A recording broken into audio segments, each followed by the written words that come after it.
নবীজি সাল্লাল্লাহু আলাইহি সাল্লাম বললেন, ইসলাম অনেক সহজ। যে ব্যক্তি দিন নিয়ে বাড়াবাড়ি করে, দিন তাকে হারিয়ে দেয়।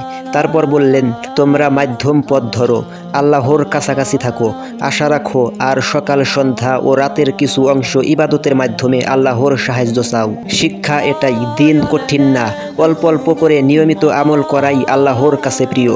একবার নবীজি সাল্লাল্লাহু আলাইহি সাল্লাম আয়েশা রাদিয়াল্লাহু আনহা এর ঘরে আসলেন। সেখানে এক মহিলা আয়েশা রাদিয়াল্লাহু আনহা বললেন, এই মহিলা অনেক নামাজ পড়ে। নবীজি সাল্লাল্লাহু আলাইহি সাল্লাম বললেন, থামো, তোমার যতটুকু সামর্থ্য রাখো ততটুকুই করো। তারপর বললেন, আল্লাহ সাওয়াব দেওয়া বন্ধ করে না যতক্ষণ না তোমরা ক্লান্ত হয়ে যাও। আল্লাহর কাছে সবচেয়ে প্রিয় আমল হলো যা নিয়মিত করা হয়, অল্প হলেও। কিয়ামতের দিন সেই কঠিন মুহূর্তে আল্লাহ তাআলা 7 শ্রেণীর মানুষকে তার আরশের ছায়ায় আশ্রয় দিবেন। তার মধ্যে এক শ্রেণী হলো যার অন্তর মসজিদের সাথে ঝুলন্ত থাকে। আজান শুনলেই কাজ ফেলে মসজিদে দৌড়ায়, নামাজ পড়ে বের হয়ে আবার কখন মসজিদে আসবে সেটা ভাবে, কারণ তার দিলের ঠিকানা আল্লাহর ঘর। একদিন নবীজি সাল্লাল্লাহু আলাইহি সাল্লাম বললেন, কোনো বান্দা যখন ইসলাম গ্রহণ করে আর তার ইসলাম সুন্দর হয়, তখন আল্লাহ তার আগের সব গুনাহ মাফ করে দেন। এরপর নতুন হিসাব শুরু। একটা নেকির বদলে 10 থেকে 700 গুণ সওয়াব, আর একটা গুনাহের বদলে একটা গুনাহ। তবে আল্লাহ চাইলে সেটাও মাফ করে দিতে পারেন। শিক্ষা এটাই, তাওবার দরজা খোলা, আল্লাহ ক্ষমতাশীল। একদিন এক সাহাবী রাসূল সাল্লাল্লাহু আলাইহি সাল্লামের কাছে এসে বললেন, ইয়া রাসূলুল্লাহ, সবচেয়ে দামি আমল কোনটা? রাসূল সাল্লাল্লাহু আলাইহি সাল্লাম বললেন, আল্লাহ ও রাসূলের উপর পূর্ণ ঈমান আনা। একদিন নবীজি সাল্লাল্লাহু আলাইহি সাল্লাম বলেছেন, দুনিয়া মুমিনের জন্য কয়েদখানা এবং কাফিরের জন্য জান্নাতুল। কারণ দুনিয়াই আসল বাড়ি না, এটি শুধু টেনশনের জায়গা।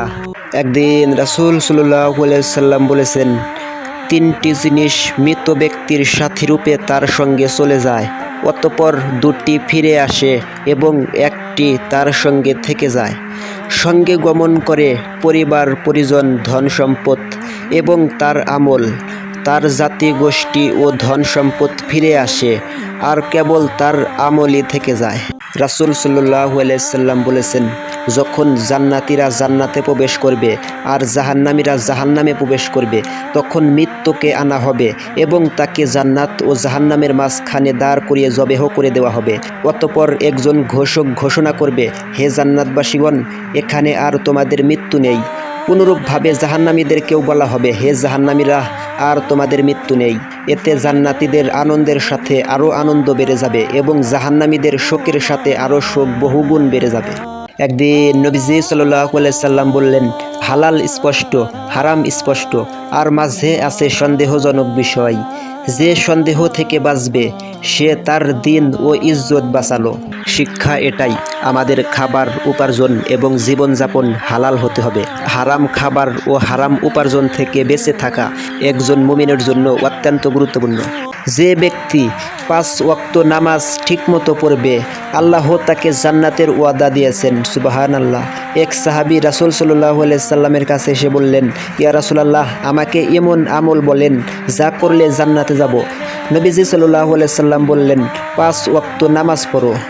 একদিন রাসূল সাল্লাল্লাহু আলাইহি সাল্লাম বলেছেন, রাতে মানুষ যখন ঘুমায় তখন নামাজ পড়ো, শান্তিতে জান্নাতে যাবে।